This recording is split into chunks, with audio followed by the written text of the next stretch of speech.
Se ha muerto como del rayo Restituto Valero, con quien tanto quería. Capitán del ejército, responsable de la brigada paracaidista, miembro de la Unión Militar Democrática, de la UMD, y una de esas personas que de verdad trajeron la democracia a España. Se ha ido con 84 años y resistiendo hasta el coronavirus. Se lo ha llevado toda la vida que ha vivido. En 1974, un grupo de militares, alentados por la Revolución de los Claveles en Portugal, preparó un contragolpe en caso de que a la muerte de Franco el régimen diera marcha atrás y en vez de traer la democracia, como pedían las calles, caminara un par de decenios hacia atrás. Porque Franco murió en la cama, pero el franquismo murió en las calles. El golpe que habían preparado contra los residuos de la dictadura era incruento. Se trataba de echar agua, decían, en la pólvora de los militares franquistas para evitar que volvieran a matar a gente. Y casi el franquismo les mata a ellos. Uno de los conspiradores se asustó y les denunció. Tuvo que interceder el Papa para que no los fusilaran. Faltó muy poco, porque Franco se quería marchar fusilando. Su gimnasio me convocó con 10 años que teníamos en el recreo y después de hacerme jurar que no se lo iba a contar a nadie, me dijo que habían metido en la cárcel a su padre. Yo le pregunté extrañado, porque me parecía incomprensible que nadie detuviera a una persona tan buena. ¿Pero quién ha detenido a tu padre? Y me contestó Ignacio, Franco. ¿Y por qué? Ignacio, ceceando, me dijo, porque Franco es un hijo de puta. Y tenía razón Ignacio, y tenía razón Resti, el niño que nació ni más ni menos que durante el asedio al Alcázar de Toledo durante la Guerra Civil. Fue durante mucho tiempo un icono del régimen. Fuimos una vez a visitar el Alcázar y allí estaba la placa con aquel magno recordatorio y Resti se reía. Su padre, un venerable militar franquista, siguió, ya muy mayor, los pasos de su hijo, a quien tanto respetaba, y se dio cuenta de que el franquismo había sido un disparate. Pero a la gente de la UMD les maltrató la democracia. No se atrevían a devolverles a la carrera militar. El PSOE lo llevaba en su programa desde 1977, pero no les cumplían. El maldito ruido de sables se justificaban. Después del 23F, decían los militares franquistas, si se regresa a los militares de la UMD al ejército, también a los del 23F. Ya. Y Restituto tuvo que irse a hacer las Américas para ganarse la vida. En los 70, cuando le pidió a Julia María que se casaran, le había advertido, te aseguro que conmigo no te vas a aburrir. Ella lo recordaba riéndose. Y se reía de aquella promesa de los momentos más duros. Porque luchar contra el franquismo no te dejaba mucho tiempo para aburrirte, y menos con Ignacio, Jorge, Jaime, Javier, Julieta, pequeños y enredando. Restituto nos puso en la pista de la democracia. En su casa estaban las revistas progresistas y nos dejaba leer Triunfo y El Por Favor y algunas otras revistas que si nos pillaba mirándolas nos daba un capón y nos echaba de su despacho. Cuando teníamos problemas en el colegio, a menudo por culpa de la política, Resti siempre nos apoyaba. No te fíes nunca mucho de los curas, me decía. Los dientes políticos me salieron en su salón, escuchando a Quilapayún o a Luis Llach o atendiendo a las conversaciones de los mayores. Fue él quien nos llevó al estreno de la Batalla de Chile, siempre con la tutela de Julia María, que sonreía con malicia. No teníamos edad para entrar al cine, pero Resti le dijo al acomodador que éramos mayores de edad, lo que pasaba es que éramos bajitos. Entonces entramos, y a la salida nos explicó quién era Allende y por qué le mataron, defendiendo la libertad y el socialismo. Restituto Valero, un hombre muy generoso siempre, que compartía todo lo que tenía, lo hizo incluso con su libertad, para que viniera a España la democracia. Lo peor de todo, Resti, es que te trajeras de tus estancias militares en África la maldita costumbre de beber una única marca de whisky. Whisky Dick. En fin, nadie es perfecto. Te quedas en nuestra memoria y en esa mueca en la historia que marcasteis, que significa el no tener miedo en momentos complicados. Seguramente has sido una de las personas que más me ha enseñado a ser valiente. Resti, que la tierra te sea leve y a vosotros desobedientes, bienvenidos a la frontera.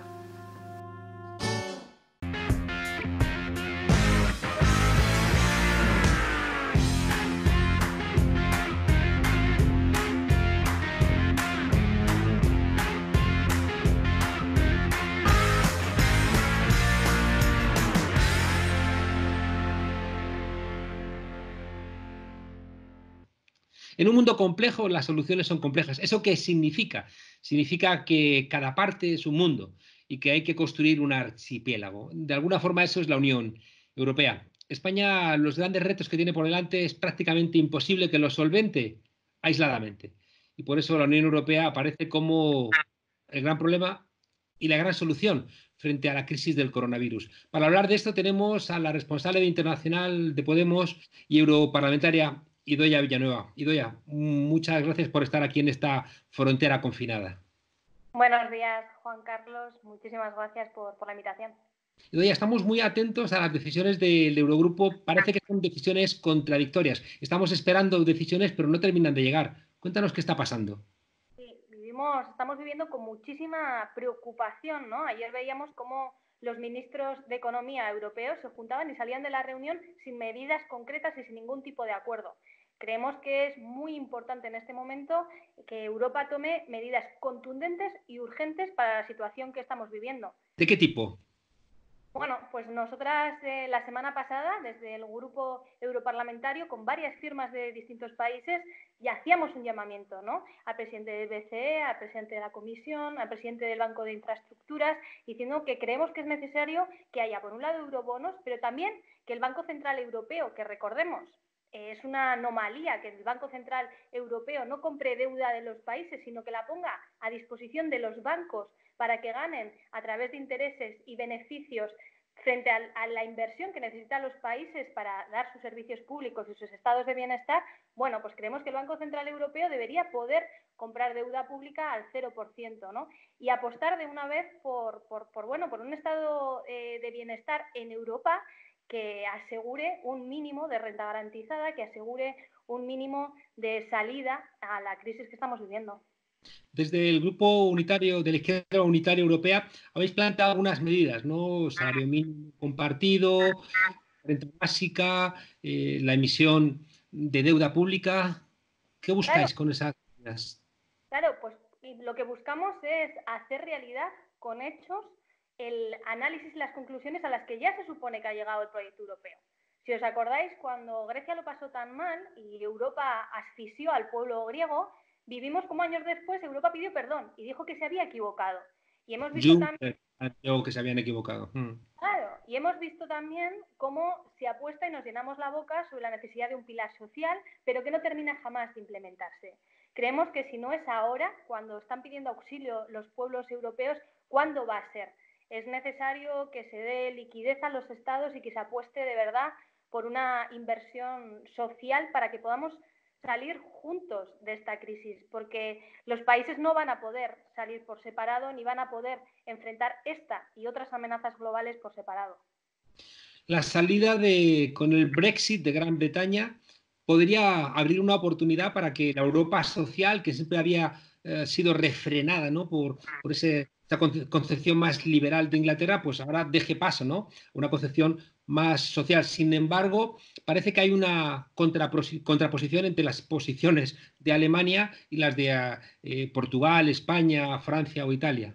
Exactamente, continuamos desgraciadamente viendo lo mismo, no una apuesta real por un proyecto unificado, sino una diferencia clarísima entre el norte y el sur y entre las élites financieras y las necesidades de los pueblos de Europa. Por eso creo que hay que ser muy conscientes, por un lado, en hacer realidad el análisis que ya se ha hecho de la necesidad de una Europa social, pero por otro ser conscientes de que ningún Estado miembro va a poder salir solo de esta crisis.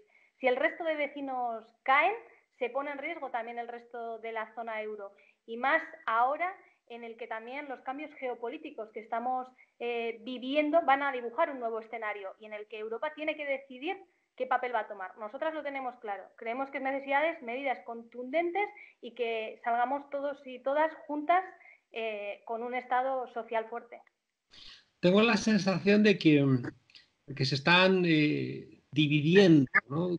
Las posiciones respecto de una Europa social o una Europa neoliberal dentro de todos los gobiernos. Vemos que, por un lado, el ministro de Economía alemán ha planteado que los coronabonos, es decir, esta posibilidad de que la Unión Europea, de una manera mancomunada se haga cargo de las deudas del conjunto, ¿no?, de la Unión, recibe el apoyo de Ursula von der Leyen y, sin embargo, es denigrado con un epíteto feo, ¿no? Lo ha llamado fantasmas, el ministro de Economía alemán. Sí, creo que, como decía, es muy importante apostar por las dos cosas al mismo tiempo, por la liquidez, que tienen que ser a través de los eurobonos, pero también de que las infraestructuras, de que el Banco de Inversiones y de que el BCE, que es una herramienta que tendríamos dentro de Europa muy potente, preste al 0% a los estados, se pongan al servicio de los estados. Sin embargo, seguimos viviendo esa división entre los países y entre, como digo, las élites financieras y las necesidades de los pueblos de Europa. Claro, es que en este caso, en esta confrontación entre Ursula von der Leyen y el ministro de Economía, parece que por un lado va la economía y por otro lado va la política. Y parece ser que en gobiernos como el de España, por lo que leemos, por un lado van las decisiones económicas, ¿no?, con Nadia Calviño como esa ortodoxia europea, y por otro lado las presiones por parte, sobre todo, ¿no?, de los ministerios con más sensibilidad social, a hacer política, ¿no?, y no hacer economía. Evidentemente, yo creo que esto es una reflexión que tenemos que hacer y que estoy segura que aprenderemos muchas cosas de esta crisis, pero yo creo que hay dos lecciones que son clarísimas. La primera, que solo podemos hacer frente a crisis como esta a través de una inversión fuerte en los servicios públicos. Al final han sido los trabajadores y las trabajadoras de los servicios públicos quienes están haciendo frente y quienes están batiendo esta batalla. Y lo vemos claramente en España, por ejemplo, con el tema de las residencias, como la gran mayoría son concertadas o privadas porque se decidió en un momento determinado privatizar el cuidado de nuestros mayores, y han tenido que ser los propios trabajadores y trabajadoras de la residencia quienes están dando la cara, sacando adelante hasta que hay ese refuerzo social. Por un lado, creo que es importantísimo la lección. Solo podemos hacerla frente desde un Estado social, desde un Estado público fuerte. Y una segunda lección que creo que también es importante y se habla poco: la deslocalización de muchas producciones, también en Europa. Es decir, se ha deslocalizado mucha parte de la industria, se ha deslocalizado mucha parte de la producción, y frente a estas crisis vemos la necesidad de tener cercano la posibilidad de producir, la necesidad de tener una fuerte inversión en investigación, en I+D, I+I. Como digo, estoy segura de que sacaremos muchas lecciones de esta situación porque estamos en un mundo global y tenemos retos globales importantes que abordar y que seguirán llegando. Claro, es que la soberanía de un país la puedes ceder cuando no tienes ninguna duda de que en situaciones de necesidad vas a poder suministrarte de aquellos bienes que puedes deslocalizar, ya digo, confiando en la buena fe del mercado, pero nos encontramos ahora mismo con que tenemos necesidad de algunos bienes y es muy difícil acceder a ellos porque en un sistema capitalista suben de precio, o incluso ahora mismo hay un mercado negro de mascarillas, material quirúrgico, respiradores, etcétera. Exactamente, es absolutamente brutal, ¿no? Y cómo se están comportando los diferentes países internacionalmente, que será una lección y que configurará seguro el nuevo Estado internacional, pero es así. Nosotros hemos deslocalizado muchas empresas, se ha globalizado también con los acuerdos de libre comercio, y cuando necesitamos proveernos de servicios y de producción, pues estamos muchísimo más limitados, ¿no? Mm. Hay otra pregunta que quería hacerte. Eh, Europa no sabemos si está respondiendo o no está respondiendo, un poquito más, ¿no?, en comparación con 2008, pero de repente sí que vemos que hay países que están siendo como mucho más agresivos en su solidaridad, ¿no? Vemos que China, por ejemplo, está logrando entrar en Europa como no entró hace unos meses, donde cuando Italia decidió firmar un documento a favor de la ruta de la seda, recibió una advertencia durísima por parte de los Estados Unidos. Sin embargo, ahora parece que esa mayor generosidad, por llamarla de algún modo, de China, actúa como embajadora de un cambio geopolítico donde China va a tener un acceso a Europa que no tenía, ya digo, hace 3 meses. Claro, creo que estamos recibiendo muchas lecciones, ¿no? Hemos visto cómo China ha sido capaz de frenar la curva fundamentalmente por dos cosas, por las medidas restrictivas en temas de cuarentena, pero también porque China es un país muy avanzado tecnológicamente y un país que posee mucha producción propia y que tiene capacidad tecnológica de desarrollo. En China, no sé si habrás visto, pero detectaban a la gente por la temperatura por la calle y por los aeropuertos, y aquel que veían que tenía más fiebre directamente se les aislaban, ¿no? Porque es un país que tiene desarrollado tecnología propia. Y los comportamientos que estamos viendo internacionales, como digo, establecerán un nuevo tablero de juego sin ninguna duda. Vemos al final como el loco de Trump lo único que habla es de la importancia de cerrar fronteras, pero de seguir abandonando a su gente en un país, en un estado que no tienen sanidad pública, ¿no? O a Bolsonaro también de una manera absolutamente reaccionaria, o al propio Reino Unido diciendo puede haber más muertos por la economía que por el coronavirus, me desentiendo, y teniendo que rectificar. Cómo se está dando la solidaridad internacional, cómo se está actuando frente a una crisis global, estoy segura de que tendrá consecuencias también en el nuevo panorama. Y precisamente por eso Europa no puede hacer una guerra por su lado. Necesitamos medidas contundentes y coordinadas para que sea un actor fundamental en el nuevo panorama internacional. Claro, estremece ver, ¿no?, esa factura de 35.000 dólares, que es lo que cuesta en un hospital privado norteamericano que te curen del coronavirus, ¿no? Es decir, que es una reflexión relevante. Pero ahora que has mencionado China, también desde el punto de vista de los valores civiles europeos, asusta cómo han solventado la crisis, porque claro, si nos van a poner a cada uno un dron, si el Estado o empresas van a saber nuestra salud, qué consumimos, con quién hemos estado, por qué no, qué pensamos, a dónde vamos. Al final uno tiene la sensación de que la peor de las distopías se hace realidad, ¿no? Y yo no sé si me apetece que ningún Estado sepa tanto de mí. Está claro, eso está ocurriendo ya. O sea, el gran negocio de la gestión de los datos y del conocimiento de cada uno, de lo que hablamos del Big Data, es una realidad. Y desgraciadamente se está invirtiendo mucho en ello también desde la internacional reaccionaria, para introducir, ya no solo para conocer a las personas, sino para introducir una guerra de fake news, de una guerra pues de bulos respecto a situaciones que son muy importantes. Y ahí siempre tenemos el debate, ¿no?, y la balanza que es muy necesaria manejar entre la necesidad de la libertad de expresión y los derechos y libertades civiles, fundamental e importantísima, y que no se amenace con objetivos extraños, pero al mismo también tiempo pensar cómo podemos limitar algo que estamos viendo mucho en España, ¿no?, una campaña absolutamente desmesurada, pues de bulos, de mentiras, que en realidad van no solo contra una persona o no solo contra un gobierno, sino contra la seguridad y la sanidad, ¿no?, propia de todos y de todas. Ya. Oye, otro elemento que estremece de Europa es esa subcontratación en países sin ningún tipo de pedigrí en el respeto a los derechos humanos, de problemas propios nuestros, como por ejemplo el de la inmigración. Lo de Grecia estremece.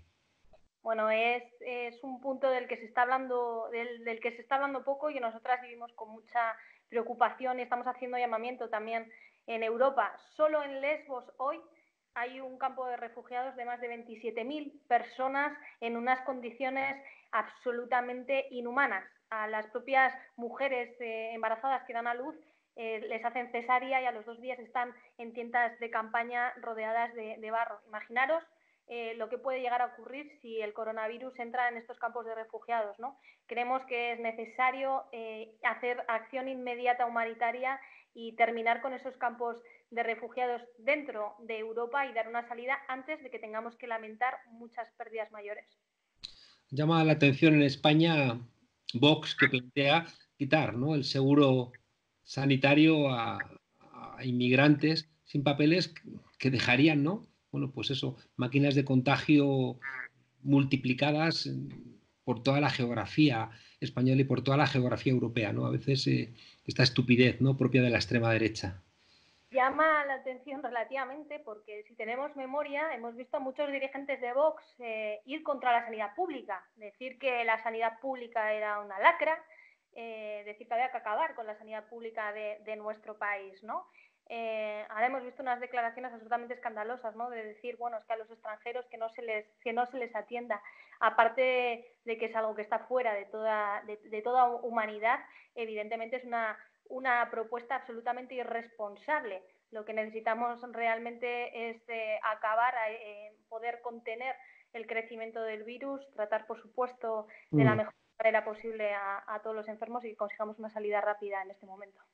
Oye, para despedirnos, la crisis del coronavirus nos ha hecho dejar de lado otras crisis que no son menores, ¿no? Como la crisis medioambiental, que formaba parte del corazón de la discusión hace apenas, ¿no?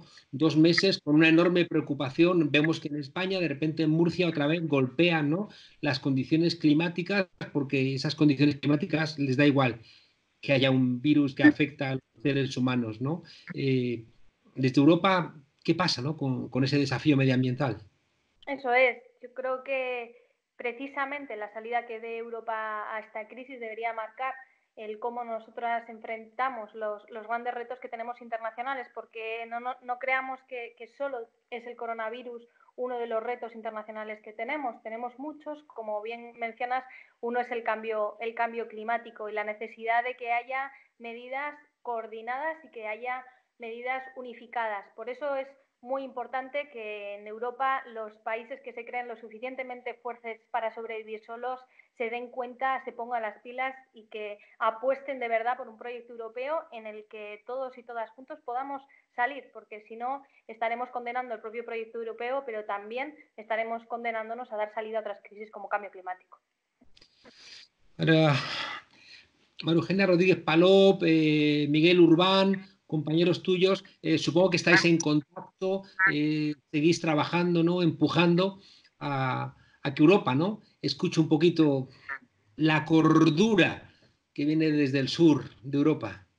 Sin ninguna duda, aparte de iniciativas concretas, mañana mismo tenemos un pleno online, ya veremos cómo se produce, porque también es un reto ahora mismo adaptar las estructuras y las instituciones a esta situación, y mañana tendremos un pleno en el Europarlamento y las comisiones también online están en marcha en un momento que hay que tomar decisiones y medidas urgentes. Europa existe con teletrabajo.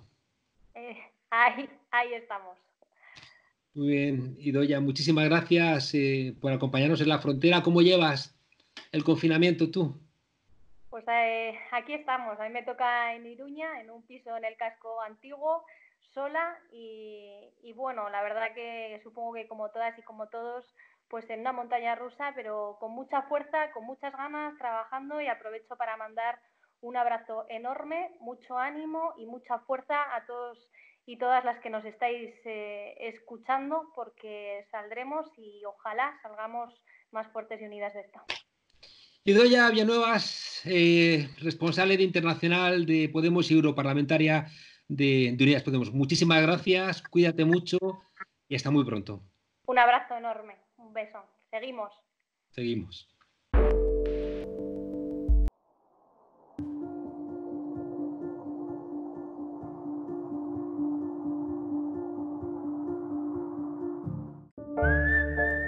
Vox pide quitar la sanidad gratuita a los inmigrantes sin papeles durante el estado de alarma. ¿Qué les decimos a los que son inclementes con los más débiles? Crueles, inhumanos, bárbaros, despiadados, desalmados. La verdad es que a uno se le acaban las palabras intentando describir la serie de propuestas que ha presentado Vox hoy en el Congreso de los Diputados. También quieren ampliar el plazo de permanencia en los CIE de los extranjeros irregulares por razones de interés general. ¿Y lo próximo qué será? ¿Poner en la puerta un cartel que diga «El trabajo os hará libres»? ¿Ya puestos qué? ¿Les prohibimos respirar o directamente existir? Vox sigue un manual que dice «Haz que todos esperen tu siguiente titular». Estos son los que hace unos días llamaban al gobierno criminal. Están desatados. El estado de alarma se ha convertido en su ciénaga particular y han sacado a pasear toda la inmundicia que llevan dentro, que es mucha. Porque no se trata solamente de que carezcan de humanidad. Es que esas personas inmigrantes, si estuvieran contaminadas, estarían propagando el foco de contagio allá donde fueran. O sea que aparte de extrema derecha, son imbéciles. Y entonces, ¿qué sería lo siguiente? Hacer como plantean sus amigos de Estados Unidos, que quieren más armas para disparar a todo lo que vean como una amenaza. Esa gente de Vox son cristianos, porque el cristianismo se basa en la compasión. Me recuerdan a menudo a esos delincuentes que en Medellín, queriéndose engañar a ellos mismos, van a rezarle a la Virgen de los Sicarios para que les ayude en sus fechorías. Una religión prêt-à-porter que les permite cualquier barbaridad. ¿Os imagináis una situación como la que estamos sufriendo en España con esta gente en el gobierno? No quiero ni pensarlo. Abandonar a unos seres humanos a su suerte es un delito de lesa humanidad. Y otros por menos han terminado en el Tribunal de La Haya. Los ídolos de Vox terminaron en Nuremberg. La Constitución española del 78 está consagrada a la dignidad humana. Y estos se llaman constitucionalistas.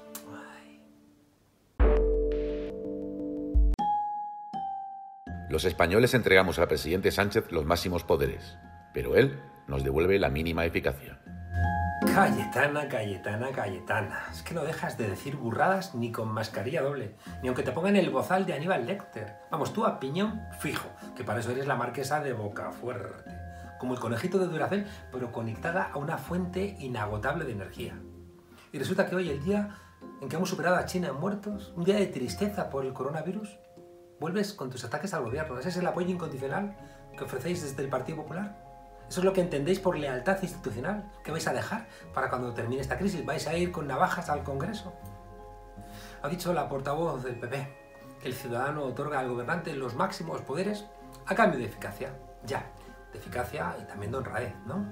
Tendríamos más recursos sanitarios si los gobiernos del Partido Popular hubieran destinado a sanidad lo que destinaron a mamandurrias. O si los millones de beneficios que sacaron de la privatización del tanatorio de Madrid, esa empresa privada los hubiera dedicado, no sé, a mejorar el servicio. Y está bien de repetir como un mantra que Madrid tiene una sanidad de lujo. Aclaremos, lo que tiene Madrid, como el resto de España, es un equipo de profesionales sanitarios de primera línea. Ya son 5.367 las personas curadas a nivel estatal, un 40% más que ayer. Unos héroes que merecen mucho más que un aplauso, merecen más presupuesto, medios, protección y unos dirigentes políticos que no se encaren con ellos.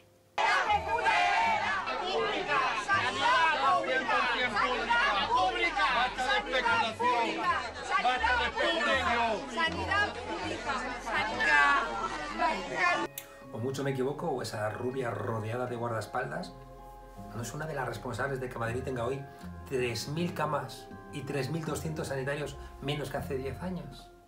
Sí, Cayetana, gracias a tus amigas y a tus amigos, Madrid está entre las comunidades autónomas con menor gasto público en sanidad por habitante. Y encima, una parte importante de ese gasto ha ido a la sanidad privada o privatizada, para que haya menos camas, haya menos profesionales y haya más listas de espera más largas.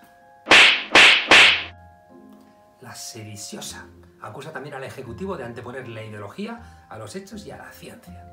A la otra vez la cantinela de la manifestación del 8M, otra vez las mismas falacias. ¿Qué pasa? ¿Has leído La Razón y las noticias falsas que publica? ¿Has escuchado las mentiras de Ayuso en el programa de la Rosa Quintana? Mira, Cayetana, miren, misóginos machistas. Aquel domingo hubo fútbol, hubo baloncesto. En IFEMA se celebró el Salón del Estudiante y la oferta educativa, cines y teatros se llenaron como cualquier día festivo.